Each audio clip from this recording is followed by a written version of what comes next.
Dah terlalu banyak naratif-naratif yang dicipta Tan Sri Abdul Hadi Awang yang saya rasa sedikit pelik. Akal Presiden PAS ni dah menjadikan menghisap dan memadankan dalil-dalil mulia untuk mengeji musuh politik. Ia bukan sahaja mengerukan integriti institusi kehakiman dan majlis raja-raja, tapi seolah-olah memperalatkan agama sebagai entiti asing dari Perlembagaan Persekutuan. Pemikiran ni sebenarnya memaksa pengasingan agama dengan sistem perundangan. Las-las, kita berbalik pada soalan orang ramai pada stereotip ekstremis agama yang dibawa Presiden PAS. Bagi Presiden PAS, solusi kesempurnaan Islam versi PAS adalah jawapan kepada semua persoalan tanpa mengambil kira fikrah penubuhan negara. Ketika demokrasi tidak berpihak kepada PAS, begitu lantang Tuan Guru menjenamakan Perlembagaan Persekutuan sebagai muslihat yang diterima tanah Melayu demi kemerdekaan. Bagi saya sedikit hipokritlah. Perlembagaan yang sama semasa mereka jadi kerajaan tak tipu pula umat Islam ketika mereka memegang kuasa. Tabiat gopoh memberi ulasan keras begini adalah satu ketagihan yang memakan diri sendiri.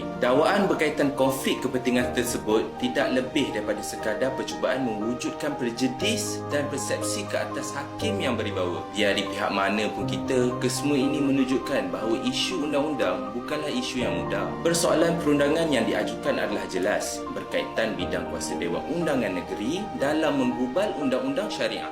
Lagipun, persoalan tersebut telah dijawab dengan jelas dan tuntas. Tidak sedikit pun menghakis keimanan dan keyakinan Muslim yang waras terhadap usaha memertabatkan institusi mahkamah syariah. Tapi, ancaman yang dipamerkan jelas menunjukkan sikap hipokrisi segelintir kelompok pimpinan yang cuba mencipta cerita dongeng. Persoalannya, apakah enactment syariah di Kelantan lebih suci berbanding di negeri Selangor seperti yang telah diputuskan oleh Mahkamah Persekutuan pada 2021? Masa kes Iki Putra, kenapa tak ada orang turun untuk berhimpun? Mana jeritan dan lolongan pertahankan syariah? Kerakusan ulasan Presiden PAS ni bukanlah dari kegagalan untuk memahami sistem berpaksi Perlembagaan Persekutuan. Sebenarnya ia adalah akibat apabila agama tidak menjadi had dan batas yang menentukan perkara yang boleh menjadi senjata politik.